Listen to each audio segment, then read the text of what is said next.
Class 7 पिछले video में आपने एक्सरसाइज 3.2 पढ़ा था। आज एक्सरसाइज 3.3 स्टार्ट करने से पहले आपको कुछ विशेषताएं यानी कि प्रॉपर्टीज़ बनना है। परिमेय संख्याओं के गुणन की विशेषताएं सबसे पहले आपको जानना है, तो उसके कई नियम हैं। अब आपको एक एक करके सारे नियम जानना है। तो फर्स्ट नियम है समवर्ग नियम। समवर्ग नियम को इंग्लिश में कहते हैं क्लोजर लॉ या क्लोजर प्रॉपर्टी। तो इस लॉ में क्या होता है, दो परिमेय संख्याओं का गुणनफल भी सदैव एक परिमेय संख्या ही होता है। यानी कि इस नियम पहला नियम ये है कि यदि आप दो परिमेय संख्याओं का गुणा करते हैं तो जो उनका गुणनफल होता है वो भी एक परिमेय संख्या ही होती है। जैसे फॉर एग्जांपल यहाँ पे 3/5 है -2/3। जब आप दोनों का मल्टीप्लाई करेंगे तो आएगा -6/15। ये भी एक क्या है, परिमेय संख्या है। यानी कि इससे प्रूव होता है, ये फर्स्ट नियम प्रूव हो जाता है कि दो परिमेय संख्याओं का गुणा करने पे जो रिजल्ट आता है वो भी एक परिमेय संख्या ही होती है। अब रूल नंबर सेकेंड है, यानी कि सेकेंड विशेषता इसकी है क्रम विनिमय नियम। इसे इंग्लिश में कहते हैं कम्यूटेटिव प्रॉपर्टी या कम्यूटेटिव लॉ। दो परिमेय संख्याओं के गुणन में जो संख्याओं का क्रम किसी भी प्रकार से लिया जाए परिणाम सदैव समान रहता है। यानी कि दो या दो से अधिक संख्याएं हैं या दो संख्या है, उसका क्रम बदल के अगर हम मल्टीप्लाई करें तो उसका जो रिजल्ट होता है, परिणाम होता है, वो सेम ही रहता है, वो कभी चेंज नहीं होता है। जैसे फॉर एग्जांपल 2/3 और -3/4 है। आप 2/3 को पहले लिखिए और -3/4 को बाद में लिख के आप मल्टीप्लाई करते हैं तो -6/12 आएगा। या फिर क्रम चेंज कर दीजिए, -3/4 को पहले लेकर 2/3 को पीछे लिखिए और फिर मल्टीप्लाई करें तो भी आंसर -6/12 ही आएगा। यानी कि क्रम विनिमय नियम में ऑर्डर को यानी कि क्रम को बदलने से आंसर बदलता नहीं बल्कि परिणाम सेम ही रहता है। तीसरी विशेषता है साहचर्य नियम। साहचर्य नियम को इंग्लिश में एसोसिएटिव लॉ या एसोसिएटिव प्रॉपर्टी कहते हैं। तीन या अधिक परिमेय संख्याओं के गुणा करने पर संख्याओं को किसी भी क्रम में लिया जा सकता है। क्रम परिवर्तन से गुणन पर कोई प्रभाव नहीं पड़ता है। यानी कि दो या दो से अधिक अगर परिमेय संख्या है, उनका ऑर्डर यानी कि अलग अलग ग्रुपिंग करके अलग अलग क्रम में रख करके उसका मल्टीप्लाई करें तो उसका रिजल्ट चेंज नहीं होता है। यानी कि परिणाम सदैव समान ही आता है। जैसे कि फॉर एग्जांपल 3/2, 5/4 और 1/3 है। तीनों का क्रम बदल के मल्टीप्लाई करें। पहले -3/2 इंटू ग्रुपिंग किया हमने, 5/4 इंटू 1/3 का इज इक्वल टू -3 इनका मल्टीप्लाई करेंगे तो इक्वल टोटल रिजल्ट यहाँ आएगा -15/24। या फिर यहाँ आपने 5/4 और 1/3 की ग्रुपिंग लिखी, तो अब यहाँ -3/2 और 5/4 की पहले ग्रुपिंग कर ले और 1/3 की ग्रुपिंग ना करें, उसके बाद भी कैलकुलेशन करें तो आंसर वही आएगा -15/24। यानी कि इससे ये प्रूव होता है कि साहचर्य नियम में दो या उससे अधिक परिमेय संख्याएं क्रम बदल के अगर हम मल्टीप्लाई करें तो उसका रिजल्ट परिणाम बदलता नहीं है। चौथी विशेषता वितरण नियम। वितरण नियम को डिस्ट्रीब्यूटिव लॉ कहते हैं इंग्लिश में या डिस्ट्रीब्यूटिव प्रॉपर्टी कहते हैं। यदि दो परिमेय संख्याओं के योग में किसी संख्या की गुणा हो रही है, यानी कि दो परिमेय संख्याओं का योग है, उनमें किसी एक संख्या का गुणा हो रहा है, तो परिणाम जुड़ने वाली संख्याओं के अलग अलग तीसरी संख्या के गुणनफल के योग के समान आती है।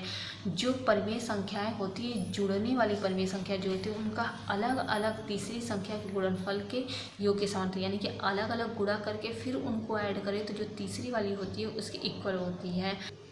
जैसे फॉर एग्जांपल यहाँ पे एग्जांपल में हमने तीन परिमेय संख्याएं देख रहे हैं, -3/5, 4/7, -5/6। इनकी हमने डिस्ट्रीब्यूटिव प्रॉपर्टी से कैलकुलेशन किया है। जैसे पहले ग्रुपिंग कर लिए, -3/5 इंटू दो परिमेय संख्याओं का योग कर लिए 4/7 प्लस -5/6। इनका कैलकुलेशन करने के लिए पहले हम अलग अलग पहले 3/5 का 4/7 से मल्टीप्लाई करेंगे, फिर ये प्लस है, फिर -3/5 का -5/6 से मल्टीप्लाई करेंगे, फिर पहले इस ब्रैकेट का कैलकुलेशन करेंगे, फिर इस ब्रैकेट का कैलकुलेशन करेंगे, फिर ऐड करेंगे, तब भी हमारा रिजल्ट वही सेम होगा। या फिर इसे इस तरह से सीधा कैलकुलेशन करके हम कैलकुलेट करें तब भी रिजल्ट सेम ही आएगा।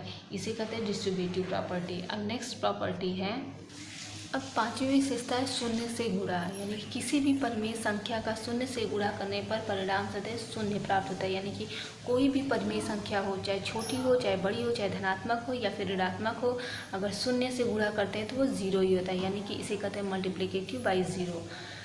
इसकी छठवीं विशेषता है एक से गुणा, यानी कि किसी भी नंबर को 1 से मल्टीप्लाई करेंगे तो सेम वही नंबर आता है, चाहे वो ऋणात्मक में हो या फिर धनात्मक में हो या फिर छोटी हो या बड़ी हो, कोई भी परिमेय संख्या हो उसमें 1 से मल्टीप्लाई करने पे सेम वही परिमेय संख्या आ जाती है। सातवां है गुणात्मक प्रतिलोम।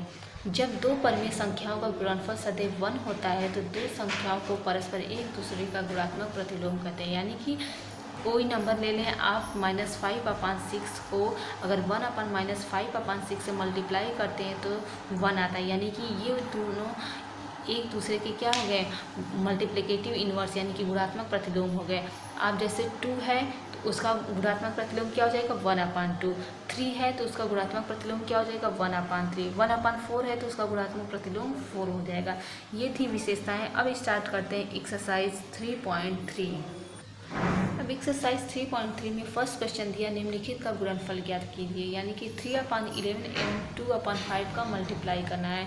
पहले का पहला क्वेश्चन हमने सॉल्व किया है। 3/11 को 2/5 से मल्टीप्लाई करना है तो सबसे पहले आप मल्टीप्लाई का सिंबल लगा के लिखेंगे। उसके बाद अंश का अंश में मल्टीप्लाई करेंगे और हर का हर में मल्टीप्लाई करेंगे। 3 2 जा 6, 11 5 जा 55, ये आपका आंसर हो गया। अब ऐसे ही ताकि आपको समझ में, इसलिए क्वेश्चन नंबर 7 भी हमने कर दिया है। क्वेश्चन नंबर 7 था -8/25 को -5/16 से मल्टीप्लाई करना था। तो सबसे पहले आप इसे मल्टीप्लाई का सिंबल लगा के लिखेंगे, -8/25 इंटू -5/16। अब देखिए इसमें करना क्या है, यहाँ तो आपका कोई भी कॉमन कोफिशिएंट नहीं था, यानी कि किसी सेम नंबर से ऊपर नीचे वाला डिवाइड नहीं हो रहा था। यहाँ सेम नंबर से अंश और हर दोनों डिवाइड हो रहा है। तो अगर ऐसा कंडीशन होता है कि अंश और हर दोनों सेम नंबर से डिवाइड हो जाए तो उसे डिवाइड कर देना है। जैसे 5 1 जा 5, 5 5 जा 25, 8 1 जा 8, 8 2 जा 16। सेम नंबर से अगर डिवाइड होता है तो डिवाइड कर देते हैं। अब अंश में बचा माइनस माइनस, ये हो जाएगा माइनस माइनस, यहाँ बचा 1/5 या 1/2।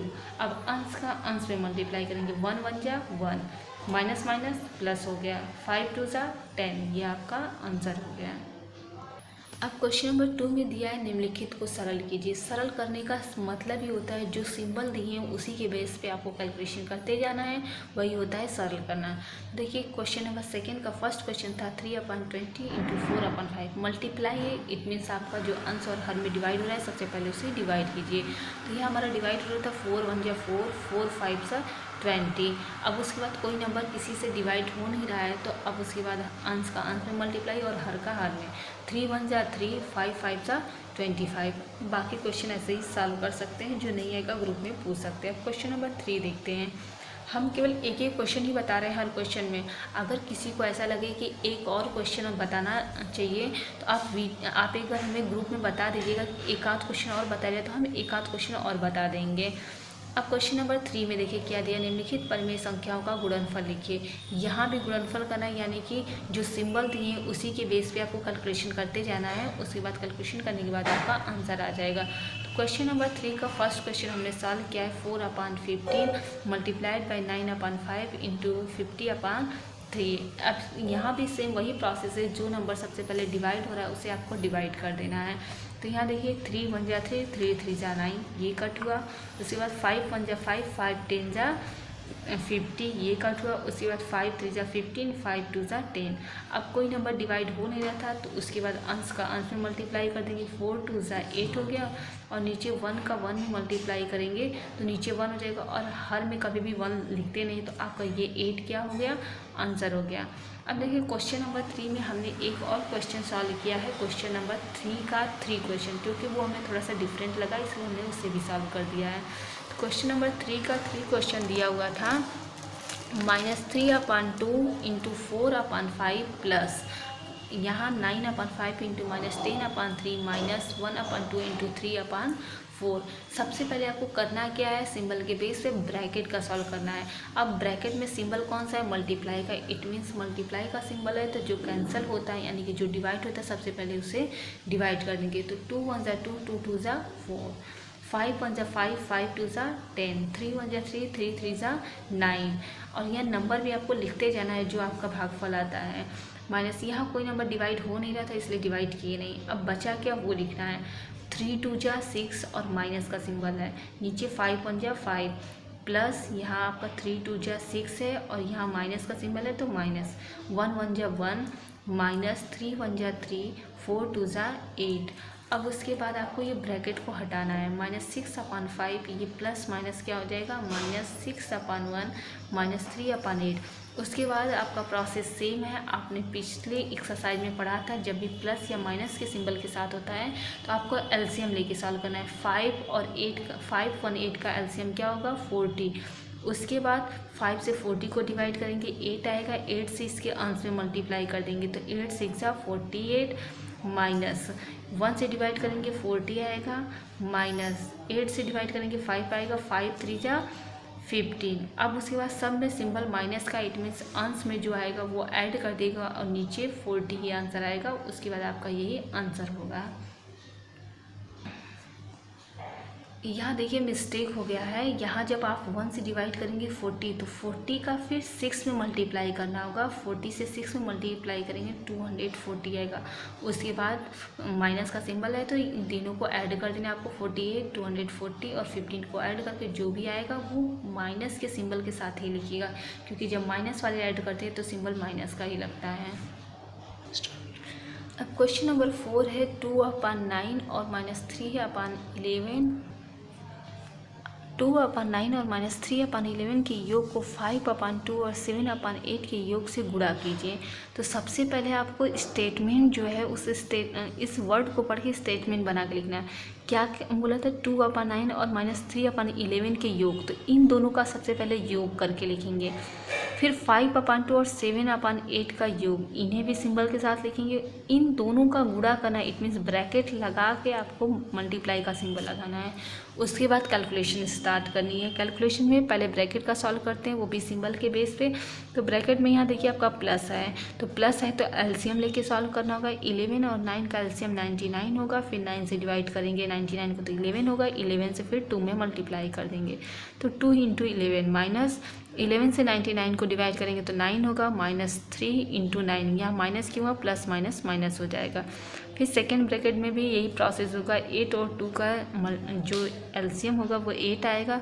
फिर 2 से 8 को डिवाइड करेंगे 4 तो 5 × 4 प्लस 8 से 8 को डिवाइड करेंगे 1, 7 × 1 हो जाएगा। 11 2 जा 22 -9 3 जा 27/99 इंटू 5 4 जा 20 प्लस 7 1 जा 7/8।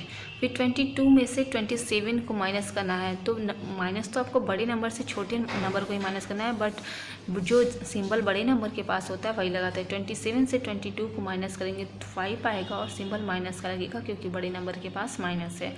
/99 इंटू 20 में 7 को ऐड करेंगे 27/8। अब उसके बाद देखिए यहाँ मल्टीप्लाई का सिंबल है, तो अब वही प्रोसेस है, जो कैंसिल हो रहा है आप उसे कैंसिल करिए। तो 9 1 जा 9 9 1 जा 9 9 3 जा 27। अब उसके बाद मल्टीप्लाई करेंगे क्योंकि अब तो कुछ कैंसिल होना नहीं है। 5 3 जा 15 11 8 जा 88 और सिंबल किसका लगेगा, माइनस का, क्योंकि यहाँ माइनस और यहाँ प्लस तो माइनस हो जाएगा। ये आपका आंसर हो गया। अब क्वेश्चन नंबर 5 दिया हुआ था -3/2 -4/15 को 3/4 -7/12 से गुणा कीजिए। तो करना क्या है, बस यहाँ को की जगह आपको मल्टीप्लाई का सिंबल लगा देना है। तो -3/2 -4/15 मल्टीप्लाइड बाई 3/4 -7/12। आपको सेम जैसे क्वेश्चन नंबर 4 में आपने सबसे पहले ब्रैकेट को सॉल्व किया था एलसीएम लेकर, उसके बाद लास्ट में मल्टीप्लाई को सॉल्व किया था। सेम वही प्रोसेस क्वेश्चन नंबर 5 में भी करना है। आप खुद से करिएगा, नहीं आएगा तो पूछ लीजिएगा। क्वेश्चन नंबर 6 में दिया हुआ है हल कीजिए। हल कीजिए में बिल्कुल सरल कीजिए की तरह होता है, सिंबल के बेस पे कैलकुलेशन करते रहना है आपको। तो क्वेश्चन नंबर 6 का फर्स्ट क्वेश्चन हमने यहाँ लिखा है 12/18 इंटू 16/10 प्लस -3/9 इंटू 18/- 16। तो सबसे पहले आपको ब्रैकेट का सॉल्व करना है। ब्रैकेट में कौन सा सिंबल है, इंटू का है, तो जो मल्टीप्लाई का सिंबल सबसे पहले कैलकुलेशन में आपको कैंसिल करना है, जो आंसर और हल में कैंसिल हो सके। तो यहाँ 6 2 जा 12 6 3 जा 18, फिर 2 से यहाँ कैंसिल हो, 2 1 जा 2 2 5 जा 10। आप इस अंश से इधर का भी हर डिवाइड कर सकते हैं और इधर का भी हर, और इधर के हर से ऊपर के दोनों के कहीं से भी अंश को डिवाइड कर सकते हैं। ये प्रोसेस याद रखिएगा। अब बचा क्या 16 और 1, तो 16 1 जा 16, नीचे 5 3 जा 15। अब यहाँ ब्रैकेट में इधर भी सॉल्व करना है। 9 1 जा 9 9 2 जा 18 और यहाँ से बचा क्या 3, और यहाँ माइनस से माइनस कैंसिल हो गया, 3 1 जा 3, 8 1 जा 8। अब उसके बाद प्लस के सिंबल के साथ बच गया। अब इसके बाद आपको पता है कि जब भी प्लस के सिंबल के साथ है तो एलसीएम के साथ आपको कैलकुलेशन करना है। एलसीएम के साथ कैलकुलेशन करिएगा, जो आएगा आपका वही आंसर आएगा। अब क्वेश्चन नंबर 7 है 16 होल 1/2 रुपीज़ प्रति लीटर के भाव से 3 होल 5/7 लीटर दूध का मूल्य ज्ञात कीजिए। यानी कि आपको सबसे पहले दिया क्या हुआ ये लिखना है, उसके बाद कैलकुलेशन करना है। दिया क्या है, प्रति लीटर दूध का मूल्य बराबर 16 होल 1/2 रुपीज़, और ज्ञात कितने लीटर का करना है, 3 होल 5/7 लीटर दूध का मूल्य बराबर, जब 1 लीटर का प्रति लीटर यानी कि 1 लीटर का दिया है और 1 से ज़्यादा लीटर का पूछ रहा है तो इट मीन्स आपको मल्टीप्लाई करना है। तो 16 होल 1/2 का मल्टीप्लाई कर देंगे 3 होल 5/7 में। जब मल्टीप्लाई करेंगे तो सबसे पहले मिक्स्ड फ्रैक्शन को सिंपल फ्रैक्शन में चेंज करना है। तो जब सिंपल फ्रैक्शन में चेंज करेंगे तो सबसे पहले होल नंबर को जो हर होता है उसे मल्टीप्लाई कर दें। 16 2 जा 32 और 1 ऐड करेंगे 33/2 इंटू 7 3 जा 21, 21 में 5 ऐड करेंगे 26/7। उसके बाद मल्टीप्लाई का सिंबल है तो कैलकुलेशन आपको पता है कैसे करना है। सबसे पहले जो डिवाइड हो रहा है उसे डिवाइड कीजिए, 2 1 जा 2, 2 1 जा 2, 2 3 जा 6, फिर 13 का 33 में मल्टीप्लाई करेंगे 4 2 9 आएगा अपान 7। अब तक कुछ कैंसिल होगा नहीं, तो आपको जो आंसर आया है वो एक परिमेय संख्या है, बट आपका क्वेश्चन एक मिक्स्ड फ्रैक्शन में दिया था तो आंसर भी आपको मिक्स्ड फ्रैक्शन में ही लिखना होगा। तो मिक्स्ड फ्रैक्शन में चेंज करने के लिए आपको 7 से 4 to 9 में डिवाइड करना है। जो क्वोशिएंट आता है उसे होल नंबर बना देंगे और जो रिमाइंडर आता है उसे अंश बना देंगे और जिसे डिवाइड करते हैं वो हर होता है। ये आपका आंसर है। अब क्वेश्चन नंबर 8 में भी सेम यही प्रोसेस है जैसे क्वेश्चन नंबर 7 में आपने किया है। एक रेलगाड़ी 65 होल 1/2 किलोमीटर पर आवर की औसत चाल से चलती है। यह 6 होल 1/2 घंटे में कितनी दूरी तय करेगी। सबसे पहले 1 घंटे में चली गई दूरी कितनी दी है, 65 होल 1/2 किलोमीटर पर आवर। उसके बाद 6 होल 1/2 आवर में आपको चली गई दूरी पता करना है। तो दोनों का क्या करना है, मल्टीप्लाई प्रोसेस वही है जैसे आपने सबसे पहले आपको मिक्स फ्रैक्शन को सिंपल फ्रैक्शन में चेंज करना है, फिर अंश और में हर में जो कैंसिल होगा उसे कैंसिल करना है, फिर सिंप्लीफाई कर देना है। ये एक्सरसाइज आपकी कंप्लीट हुई। अगर आपको क्वेश्चन ना आए तो आप ग्रुप में पूछ सकते हैं।